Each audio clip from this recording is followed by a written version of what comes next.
ओम नमः शिवाय। नमस्कार दोस्तों, आइए सुनते हैं शिव महापुराण की आगे की कथा। ब्रह्मा जी ने कहा, हे नारद, इस प्रकार मैंने शिव जी की माया के वशीभूत होकर तथा अहंकार के वशीभूत होकर पहले तो अपने प्रभु के साथ वैर किया। तदुपरांत कामदेव पर कृपा करके दक्ष प्रजापति से यह कहा, हे पुत्र, तुम अपनी श्वेतका नामक पुत्री का विवाह कामदेव के साथ कर दो तो हमारा हृदय प्रसन्न होगा। मेरी इस आज्ञा को सुनकर दक्ष ने कामदेव से कहा, हे अनंग, मेरी पुत्री को जो रति नाम से भी प्रसिद्ध है स्वीकार करो और प्रसन्नतापूर्वक तीनों लोकों पर विजय प्राप्त करते रहो। कामदेव ने भी दक्ष की यह प्रार्थना स्वीकार कर ली। तब रति के साथ कामदेव का बड़ी धूमधाम के साथ विवाह हुआ। उस समय मैंने अत्यंत प्रसन्न होकर दक्ष को अपनी बाईं ओर बिठाया। फिर पिता के समान उपदेश करते हुए भगवान सदाशिव ने मुझसे जो शब्द कहे थे उन पर विचार करते हुए दक्ष से बोला, हे दक्ष, शिवजी योगी स्वरूप धारण कर तीनों लोकों को जीत, भोग विलास को त्याग, स्त्रीहीन हो सदैव स्वच्छंद विचरण किया करते हैं। अपनी 10 इंद्रियों पर विजय प्राप्त कर वे स्वाधीन बने हुए हैं। अतः तुम ऐसा उपाय करो जिससे शिवजी सांसारिक रीति के अनुसार अपना विवाह कर लें। ऐसा हो जाने पर हम निश्चिंत हो जाएंगे।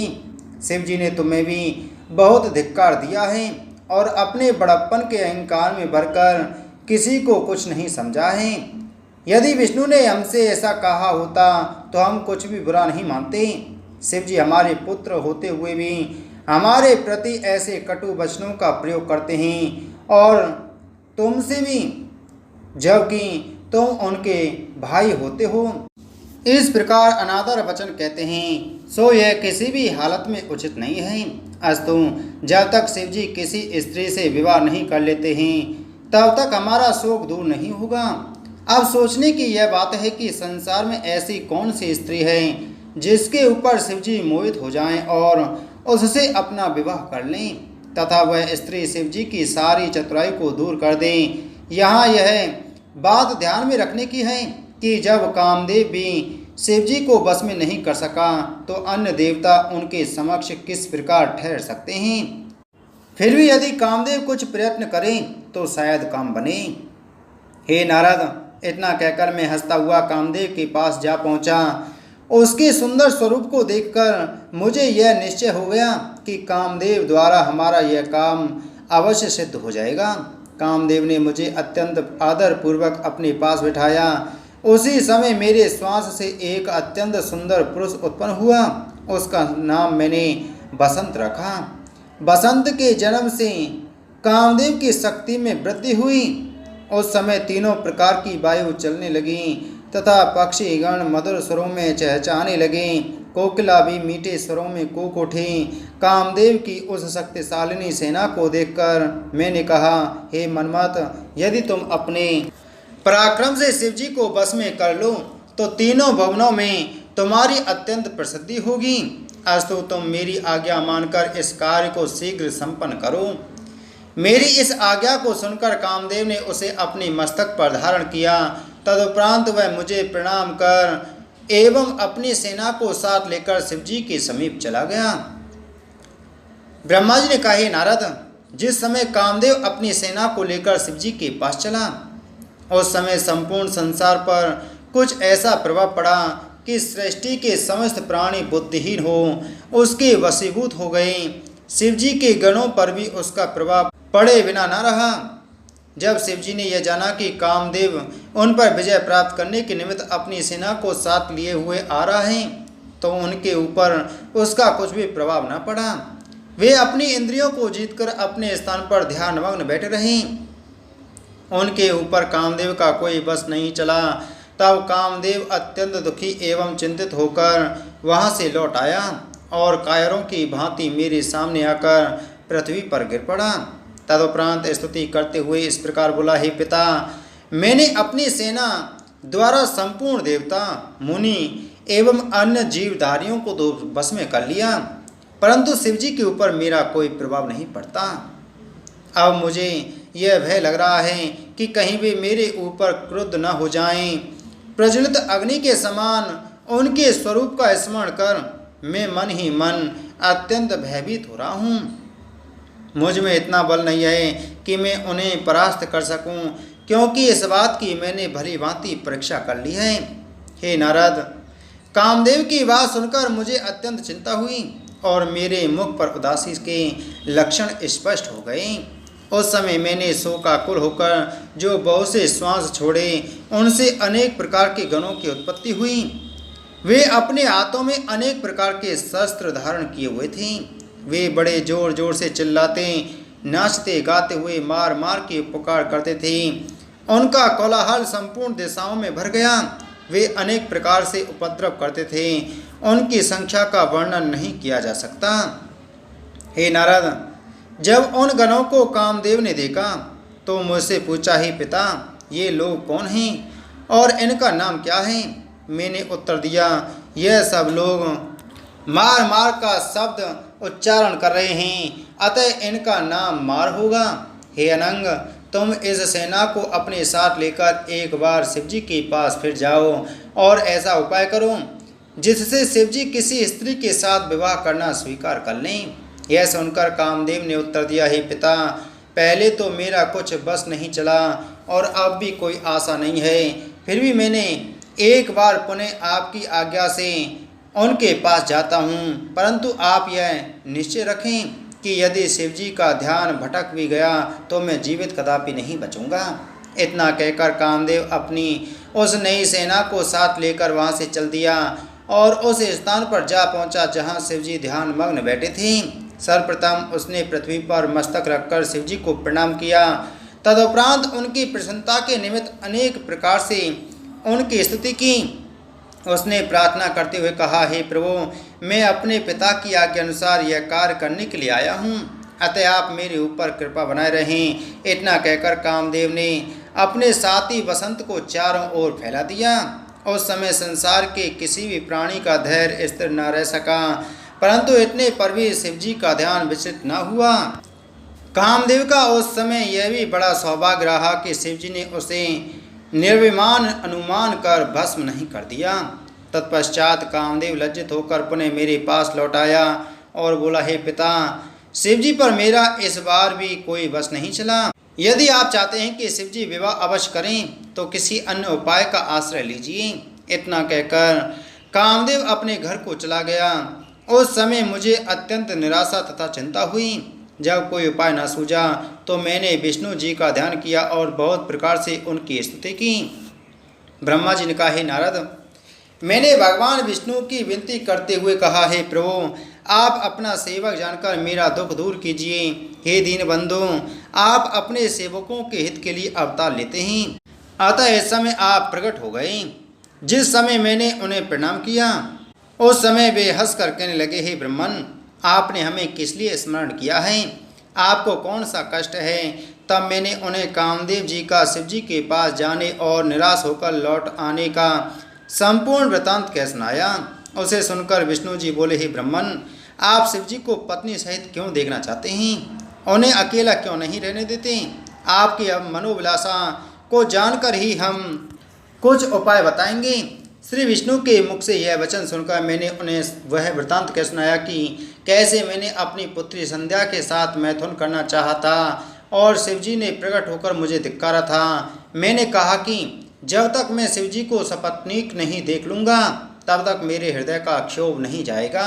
हे नारद, मेरी बात सुनकर विष्णु जी ने कहा, हे ब्रह्मन, आप अपनी इस मूर्खता को दूर कर दें। आप जो शिवजी को अपना पुत्र समझकर बुद्धि के विरुद्ध बातें कह रहे हैं वे उचित नहीं हैं। हम और आप दोनों ही उनके सेवक हैं। वे सर्वथा स्वाधीन एवं भक्तों पर अनुग्रह करने वाले हैं। यदि आपकी यही इच्छा है कि वे अपना विवाह कर लें तो आपको उनकी शरण में जाना उचित है। सर्वप्रथम आप कठिन तपस्या द्वारा उन्हें प्रसन्न करें। तदुपरांत उमा का स्मरण करते हुए दक्ष प्रजापति से भी उसी प्रकार तपस्या कराएं। उस तप के प्रभाव से भगवती उमा दक्ष प्रजापति के घर पुत्री रूप में जन्म लेंगी और उनका विवाह शिवजी के साथ होगा। ऐसा करने से संपूर्ण लोकों का कल्याण भी होगा और आपकी इच्छा भी पूर्ण हो जाएगी। इतना कहकर श्री विष्णु जी भगवान सदाशिव के चरणों का ध्यान करते हुए अपने लोक को चले गई। ब्रह्मा जी ने कहा, हे नारद, भगवान विष्णु की आज्ञा सिरोधार्य कर मैंने भगवान सदाशिव के प्रति उस द्वेष का त्याग कर दिया जिसे मैंने उनकी माया से मोहित होकर अपना रखा था। तदुपरांत दक्ष को बुलाकर उसे वह सब हाल कह सुनाया जो कुछ भी विष्णु जी ने मुझे कहा था।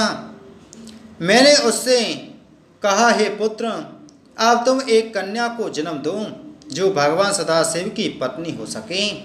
ऐसा होने पर हम और तुम संसार में धन्य हो जाएंगे। तुम भगवान सदाशिव की तपस्या करके उनका दर्शन प्राप्त करो और यह वरदान मांगो कि हे प्रभु, आप मेरी संतान बनकर जन्म लें। मैं भी तपस्या करके उनसे यही मांगूंगा।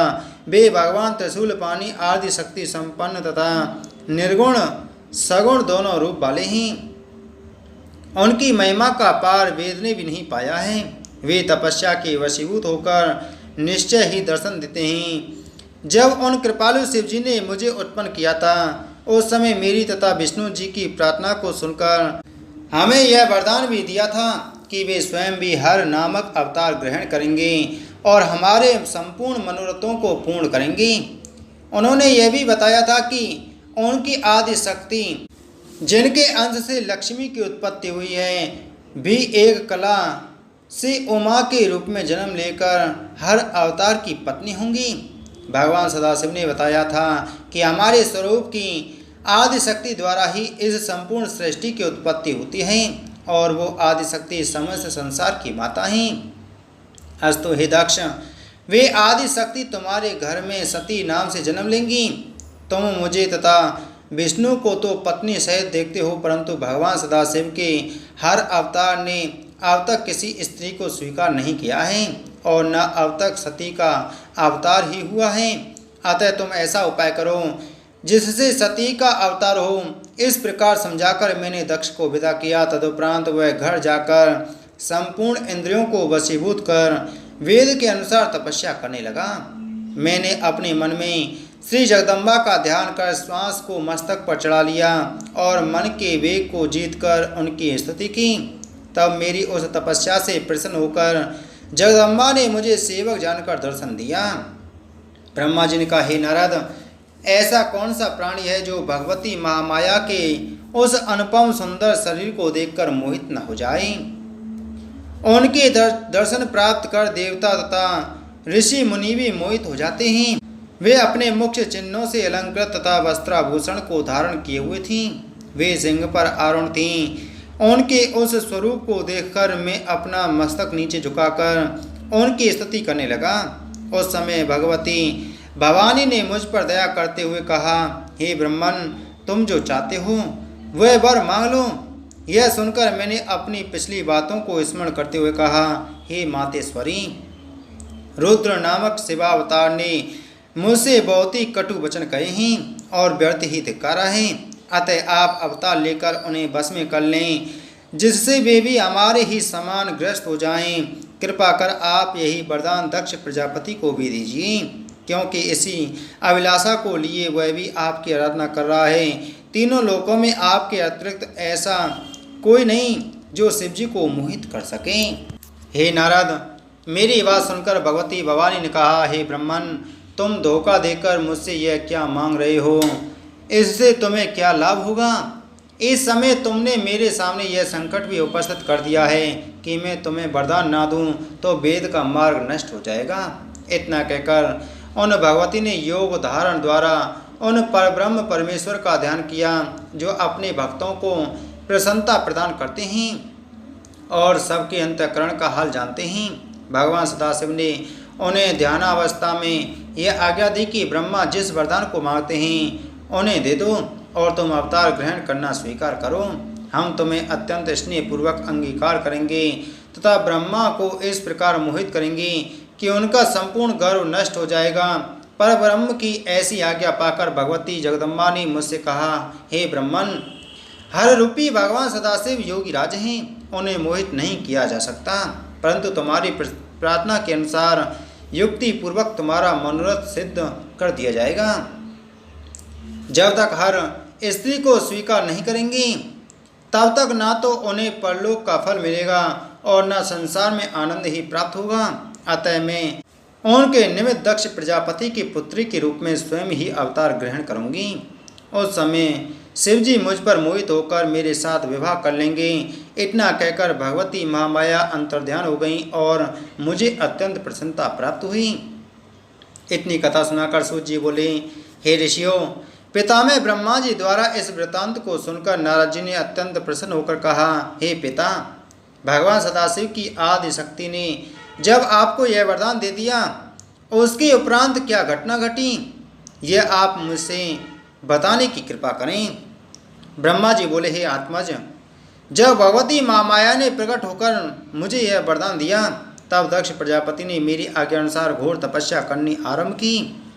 उसने तीनों प्रकार का प्राणायाम करते हुए शिवरानी के चरण कमलों में अपने हृदय को स्थित किया। दक्ष के उग्र तप को देखकर श्री जगदम्बा ने अपने उसी शुद्ध मनोहर एवं पवित्र स्वरूप में प्रकट होकर दर्शन दिया, जिसका वर्णन मैं पहले कर चुका हूँ। दक्ष ने उन्हें प्रणाम स्तुति करते हुए कहा, हे भगवती, मैं आपकी शरण में आया हूँ, आप मुझे अपना सेवक जानकर मेरे ऊपर कृपा करें। उसकी स्तुति को सुनकर भगवती बोली, हे दक्ष, तुम्हारी जो इच्छा हो वह मुझसे मांग लो, मेरे लिए कोई भी वस्तु अदेय नहीं है। यह सुनकर दक्ष बोला, हे मातेश्वरी, आप मेरी पुत्री बनकर मेरे घर में अवतार लें और हर के मन को मोहित करें। इस कार्य में मेरा ही कोई प्रयोजन नहीं है, अब तो तीनों लोकों का उपकार भी सन्निहित है। मैंने मोक्ष का वरदान न मांगकर आपसे जो यह प्रार्थना की है वह पूर्ण होनी चाहिए। दक्ष की प्रार्थना सुनकर भगवती महामाया ने कहा, हे दक्ष, तुम जो चाहते हो वही होगा। मैं तुम्हारी पत्नी के गर्भ से उत्पन्न होकर शिवजी की अर्धांगिनी बनूंगी, परंतु तुम अपने मन में किसी प्रकार अहंकार नहीं करना, अन्यथा तुम्हारा संपूर्ण गर्भ नष्ट हो जाएगा। इतना कहकर श्री जगदम्बा अंतर्ध्यान हो गई और दक्ष अत्यंत प्रसन्न होकर अपने घर को लौट आया। तदुपरांत दक्ष ने 10 सहस्त्र मानस पुत्रों की उत्पत्ति की। वे सब तुम्हारी प्रेरणा से घर छोड़कर तपस्या करने के लिए वन में चले गए और परम पद को प्राप्त हुए। तत्पश्चात दक्ष ने 10 सहस्त्र पुत्र और उत्पन्न किए, परंतु वे भी तुम्हारा उपदेश सुनकर संसार से विरक्त होकर वहीं चले गए जहां उनके भाई गए थे। उस समय दक्ष ने अत्यंत क्रोध होकर तुम्हें यह श्राप दिया कि हे नारद, तुम अत्यंत अधम हो, क्योंकि तुमने मेरे सब पुत्रों को मेरे विरुद्ध कर दिया है। अब मैं तुम्हारे कर्म के अनुसार तुम्हें यह श्राप देता हूँ कि तुम किसी एक स्थान पर न ठहरकर सदैव भ्रमण किया करो। हे नारद, तुम्हें यह श्राप देने के उपरांत दक्ष को अपने मन में कुछ संतोष हुआ। तब उसने अपने मन में यह निश्चय किया कि अब कुछ मैथुनी सृष्टि उत्पन्न करनी चाहिए। यह विचार करके दक्ष ने वीर प्रजापति की पुत्री वीरनी के साथ विवाह किया। विवाह के उपरांत दक्ष ने अपने हृदय में भगवती जगदम्बा का ध्यान किया। उस समय श्री जगदम्बा जी ने भी अपने मन में यह विचार किया कि अब मुझे दक्ष के घर जन्म लेकर उसका मनोरथ पूर्ण करना चाहिए। यह निश्चय कर वे दक्ष के हृदय में प्रवेश कर गईं। उस समय दक्ष प्रजापति को अत्यंत प्रसन्नता हुई और भगवती के तेज से उसका शरीर प्रदीप्त हो उठा। तदुपरांत शुभ अवसर पाकर दक्ष ने उस तेज को अपनी पत्नी में स्थिर कर दिया। ब्रह्मा जी ने कहा, हे नारद, जब दक्ष की पत्नी गर्भवती हुई उस समय बहुत धूमधाम से उत्सव मनाया गया। दक्ष ने रीति के अनुसार पूजा की। मैंने तथा विष्णु ने भी उस उत्सव में सम्मिलित होकर दक्षिण की पत्नी की सेवा एवं स्तुति करने के उपरांत दक्ष की प्रशंसा की। सभा समाप्त होने के पश्चात हम सब लोग अपने अपने लोक को लौट आए। 9 महीने बीतने के पश्चात जब 10वां महीना आरंभ हुआ, तब चारों ओर अपने आप आनंद के दृश्य प्रकट हुए। सभी मन में हर्षित थे। आकाश में बाजे बजने लगे। ऐसे परमोत्तम समय में श्री महारानी जगदम्बा अवतरित हुई। तीनों लोकों में प्रसन्नता भर गई। उस समय कोई मनुष्य दुखी दिखाई नहीं देता था। तब मैं विष्णु तथा समस्त ऋषि मुनि एकत्रित होकर दक्ष प्रजापति के घर गए। अत्यंत प्रसन्नता के साथ बाजे बजने लगे। सब लोग देवी की स्तुति करके कहने लगे, हे शिवा शिवरानी, तुम संपूर्ण संसार की राजरानी हो। तुम्हारी महिमा अपरंपार है। जिसका पार वेद भी नहीं पा सके, तुम सबकी माता तथा सबको प्रसन्नता प्राप्त कराने वाली हो। इस प्रकार हम सब विनय करके अपने अपने स्थान को चले गए। जब दक्ष की पत्नी ने अपनी पुत्री का मुख देखा तो उसको हृदय में ज्ञान से आभास हुआ कि यह आदिशक्ति है तथा इसने हमारे यहाँ अवतार लिया है। माता उस कन्या का अद्वितीय सौंदर्य देखकर पहचान गई। तब उस देवी ने अपनी माता को अष्टभुजा महातेजस्वी मेघ सदृश श्याम वर्ण नख झलकते हुए अंग अत्यंत सुडोल परम सुंदरी सब प्रकार के आभूषणों तथा वस्त्रों से सुशोभित तथा कानों में कुंडल, हाथों में कंगन, कंठ में हार, माथे पर बिंदी से सज्जित शशि मुख का दर्शन दिया। ब्रह्मा जी बोले, हे नारद, देवी स्वरूपा अपनी पुत्री का ऐसा रूप देखकर माता करबद्ध होकर उसकी स्तुति करने लगी और कहने लगी, मैं जानती हूँ कि तुम आदिशक्ति तथा सृष्टि की माता हो। तुमने हमारे ऊपर कृपा करके हमारे घर में अवतार लिया है। अस्तु तुम हम पर अनुग्रह करो और मेरे मन में अपने स्वरूप को स्थिर करो। इस समय तुम मुझे अपना स्वरूप बाल रूप में ही दिखाओ। मैंने तुम्हें पहचान लिया है। मैं जानती हूँ कि तुमने अपनी प्रतिज्ञा का पालन किया है। वैसे मैं तुमको क्या पहचान सकती हूँ, क्योंकि अंत में भी वेद भी तुम्हारी स्तुति करके हार मानकर चुप हो जाते हैं। उसी समय दक्ष प्रजापति ने आकर बड़े प्रेम से स्तुति की और कहा, तुमने अपने वचन का पालन कर मेरे घर में अवतार लिया है। मैं तथा मेरे भाई वेद सब जीवन मुक्त हो गए। तुम्हारी महिमा अपरंपार है। तुम केवल पूजा और तप के बस में हो, जैसा कि राजा सुरथ का तप साक्षी है। वह अपने तप से ही परमपद प्राप्त कर सका था। तुम्हारा सुम और निसुम ने भी क्रोध एवं भय मनुष्य से मन लगाया तो भी वे ध्यान करने से परम गति को प्राप्त हुए। इसी प्रकार दक्ष ने महामाया की अत्यंत स्तुति करके अंत में यह प्रार्थना की कि अपना यह मनमोहक रूप हमारे हृदय में बसाकर अब जो रूप समय के योग्य हो उसे आप धारण कीजिए, जिससे प्रसन्नता प्रकट हो। इस प्रकार दक्ष तथा उसकी पत्नी अर्थात अपने माता पिता की बातें सुनकर श्री देवी जी बोली कि हे दक्ष तथा हे दक्ष पत्नी, तुम दोनों ही ने हमारी बड़ी उपासना की है। हमने भी वरदान के अनुसार तुम्हारे घर अवतार लिया है। अब तुमको यही उचित है कि तुम जिस प्रकार मुझे आदिशक्ति समझते हो उसी प्रकार का विश्वास रखते हुए कभी गर्व न करना। देवी जी इतना कहकर कन्या का रूप धारण कर संसार की रीति के अनुसार रोने लगीं। तब यह रुदन सुनकर कुल की असंख्य नारियां समस्त बांदियां एकत्रित हो गईं। उन सब ने पुत्री को देखकर प्रसन्नता प्रकट की। उस दिन नगर में सर्वत्र प्रसन्नता छाई हुई थी। चारों ओर से जय जय नाद गूंज रहा था। दक्ष तथा उसकी पत्नी ने वेद एवं कुल के नियमानुसार सब रीति की तथा बहुत सा धन दान स्वरूप बांटा। उस समय मैं तथा विष्णु जी देवताओं और मुनियों को साथ लेकर वहां जा उपस्थित हुए तथा दक्ष के निवेदन के अनुसार हमने उस कन्या का नाम सती रखा। दक्ष के यहाँ पुत्री उत्पन्न होने से इस आनंद उत्सव की तीनों लोकों में चर्चा हुई। दक्ष प्रजापति तथा दक्ष पत्नी ने पुरुषों एवं स्त्रियों का समुचित आदर सत्कार किया। इसके पश्चात सब लोग अपने अपने घर को चले गए। दक्ष अपनी पत्नी सहित सती के प्रेम में निमग्न होकर सब कुछ भूल गई। सती चंद्रकला की भांति दिन दिन बढ़ने लगी। वे प्रतिदिन शिव पत्नी का पाठ करती तथा सदाशिव का ध्यान किया करती। वे पार्थिव पूजन करती तथा माता पिता की प्रसन्नता की ओर अधिक ध्यान देती।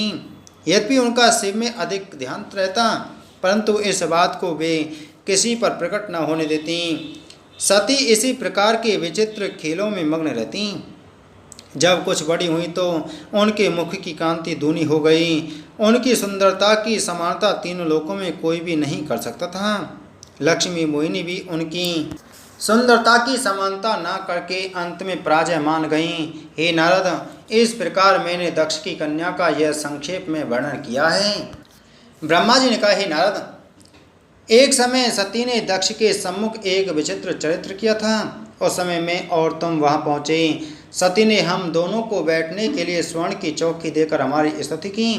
हम दोनों ने सती की नम्रता तथा सेवा देखकर यह वरदान दिया कि जिसकी महिमा अपार है तथा जिसकी हम और विष्णु सेवा करते हैं और जो किसी दूसरी स्त्री को ना चाहें, ऐसा परम पुरुष तुम्हारा पति हो। सती से ऐसा कहकर फिर दक्ष से कहा, हे दक्ष, तुम धन्य हो, तुम्हारे घर में आदि शक्ति जगदम्बा अवतरित हुई हैं। अब तुमको यही उचित है कि मोह रहित होकर कन्या का विवाह शिव के साथ संपन्न कर दो। ऐसा कहकर मैं और तुम अपने अपने स्थान को लौट गए। उस समय दक्ष ने प्रसन्न होकर सोचा कि अब सती युवा हुई तथा घर से बाहर पैर नहीं रखती है, अस्तु अब मुझे यही उचित है कि जिस प्रकार शिवजी उसको स्वीकार करेंगे वही उपाय करना चाहिए। इसी प्रकार विचार करते करते बहुत समय व्यतीत हो गया, परंतु दक्ष के हृदय में कोई बात स्थिर न हुई। तब सती ने सोचा कि मैं शिव का तप करके शिव भक्त शक्ति हो जाऊं, परंतु लज्जावश माता पिता की आज्ञा के बिना भी इस बात को प्रकट नहीं कर सकती थी।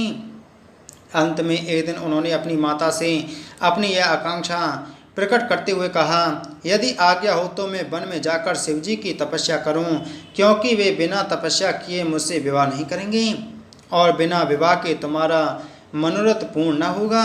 इसलिए हे माता, यही उचित है कि तुम मुझे इसके लिए पिता से आज्ञा दिला दो। माता ने सती की बात सुनकर दक्ष को बुलाया तथा सती की मनोकामना कह सुनाई। उसे सुनकर दक्ष अत्यंत प्रसन्न हुए। इस प्रकार सती जी अपने माता पिता की आज्ञा लेकर अपनी सखियों के साथ हाट केश वन में पहुंचकर कठिन तपस्या करने लगीं। उन्होंने तीनों ऋतुओं में उसी वन में रहकर व्रत का शुभारंभ किया और पूरी तरह शिवजी की पूजा की। वे कार्तिक में नित्य प्रातः स्नान कर शिव पूजन करके रात दिन शिव के चरणों में ध्यान लगाए रहीं।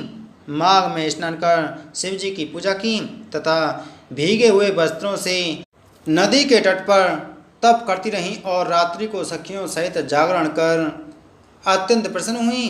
उन्होंने फागुन मास की 14 को शिवजी की पूजा की तथा उन पर अनेक प्रकार के पुष्प चढ़ाए और रात्रि को जाकर चारों पहर उनकी पूजा की। चैत्र मास में शुक्ल पक्ष की चतुर्दशी को टेसु के पुष्प अर्पित किए, उन्हीं पुष्पों से शिवजी का पूजन किया। वैशाख सुदी तृतीया को शिवजी का पूजन किया तथा उनके सम्मुख नाना प्रकार के पुष्पों से नैवेद्य समर्पित किए। ज्येष्ठ मास के अंत में व्रत रहकर सहस्त्रों भटकटियाँ के पुष्प से शिवजी की पूजा की। अत्यंत पवित्र आषाढ़ मास में पूरे माह व्रत रखकर नाना प्रकार के पुष्पों से शिवजी का पूजन किया। श्रावण की अष्टमी को वस्त्राधिक दान किए। भादों के कृष्ण पक्ष को काम तिथि में सुंदर सुंदर पुष्प एवं फलों से अच्छी प्रकार शिवजी की पूजा की। इसी प्रकार चतुर्दशी को पुनः शिवजी का पूजन किया। इसी प्रकार सती का नंदा व्रत आनंद पूर्वक संपन्न हुआ। नंदा व्रत पूर्ण हो जाने के पश्चात सती ने प्रसन्न होकर लोगों को बहुत दान दिया और वेद के अनुसार अनेक प्रकार की सर्वोत्तम वस्तुएं एकत्रित कर उनसे शिवजी का पूजन किया। ब्राह्मणों को शिव स्वरूप जानकर उनकी भी पूजा की। इस प्रकार शिव के प्रेम में मग्न होकर योग धारण से तप किया और श्वास चढ़ाकर जल में बैठ गईं। उस समय मैंने तथा विष्णु ने जाकर देखा कि सती सिद्धों एवं अमरगण की भांति बैठी हैं और वहाँ के संपूर्ण जीवों में कोई भी द्वेष भाव नहीं है, यहाँ तक कि सिंह तथा गौ एक साथ रहते हैं। इस प्रकार समस्त जीवधारी शत्रुता त्याग कर वहाँ प्रेम पूर्वक क्रीड़ा करते थे। मैं और विष्णु जी वहाँ की ऐसी दशा देखकर सती की स्तुति करने लगे कि कैलाश पर्वत की ओर यह कहते हुए कि सती को शिवजी अंगीकार करें चल दिए। ब्रह्मा जी बोले, हे नारद, मैंने स्वयं एवं विष्णु जी देवता मुनि नाग सिद्ध सबने शिवजी के निकट जाकर देखा कि शिवजी शक्ति सहित विराजमान हैं। हम सबने उनकी स्तुति की तथा विनती करते हुए कहा, हे महाराज, जब हमको आपने उत्पन्न किया था तब आपने प्रण किया था कि हम तुम्हारे उपकार के लिए रुद्र नाम से अवतरित होंगे। सो ऐसा ही हुआ। आपने अपनी प्रतिज्ञा अनुसार अवतार लिया। अब आप हम पर कृपा करें। और मैं और विष्णु यह कहकर चुप हो गए। यह सुनकर सदाशिव बोले, हे ब्रह्मा तथा विष्णु, मुझे तुम दोनों ही अत्यंत प्रिय हो। तुम यहाँ मुनियों के साथ किस लिए आए हो, सो मुझे सब ठीक ठीक बताओ। शिव जी के ऐसे वचन सुनकर हमने यह समझा कि अब मनोकामना अवश्य सिद्ध होगी। तब विष्णु और मैंने हाथ जोड़कर उनसे निवेदन किया, हे प्रभु, पहले आपने कहा था कि हम विवाह करके लोक कार्य सिद्ध करेंगे, सो अब वह समय आ गया है। अब आप अपने वचन का पालन कीजिए। शिव जी की यह बात सुनकर हंसने लगे और बोले, हम तो योगी हैं, हमारा विवाह भोग से क्या संबंध। हमारा शरीर अवधूत है और हमारी सामग्री भी अशुभ है। हम ऐसी दशा में बहुत प्रसन्न हैं। देखो, लोग विवाह से अधिक दूसरा कोई आनंद नहीं मानते, परंतु एक वह कारागृह के समान है। जैसा कि वेद भी कहते हैं, जो बात मुझे अच्छी नहीं लगती तुम उसी को करने के लिए मुझसे कहते हो। अच्छा, फिर भी मैं अपना वचन पूरा करूँगा और विवाह करूँगा, परंतु इसके साथ एक बात अवश्य है कि मैं जिस प्रकार की स्त्री कहूँगा तुमको मेरे लिए उसी प्रकार की स्त्री ढूंढनी होगी। वह स्त्री ऐसी हो जो हमारे तेज को सह सके, वह परम सुंदरी तथा कीर्ति युक्त हो और वह मेरी बात माने तथा पूरी तरह से मेरी सेवा करें। शिव जी के ऐसा वचन सुनकर मैंने तथा विष्णु जी ने हाथ जोड़कर उनसे निवेदन किया, हे प्रभु, आपके योग्य सर्वगुण संपन्न दक्ष प्रजापति की पुत्री हैं, जो आपके लिए ही माँ कठिन तप कर रही हैं। आप वहाँ चलकर उनको वरदान दीजिए तथा उनसे विवाह कीजिए। इतना कहकर हम लोग शांत हो गए। तब शिव जी ने हंसकर कहा, तथास्तु। शिव जी के मुख से यह शब्द सुनकर देवदत्त तथा मुनि आदि जय जयकार करने लगे। इसके पश्चात सब विदा हो गए। उधर शिवजी अपने गणों सहित सती को वर देने के लिए उसी स्वरूप में जिसका सती ध्यान करती थीं, सती के पास जा पहुँचे। सती के मन से उस समय वह स्वरूप जिसका कि सती ध्यान कर रही थीं लुप्त हो गया। तब चिंतित होकर सती ने अपने नेत्र खोले और अपने सम्मुख उसी स्वरूप को देखा। सती ने उन्हें पहले तो प्रणाम किया, फिर अपने हृदय में उस स्वरूप का ध्यान धर लज्जा से मस्तक नत कर लिया तथा आनंद में मग्न हो वे शांत बैठी रहीं। उन्होंने कुछ न कहा। उस समय सती को जो आनंद हुआ उसका वर्णन करना कठिन है।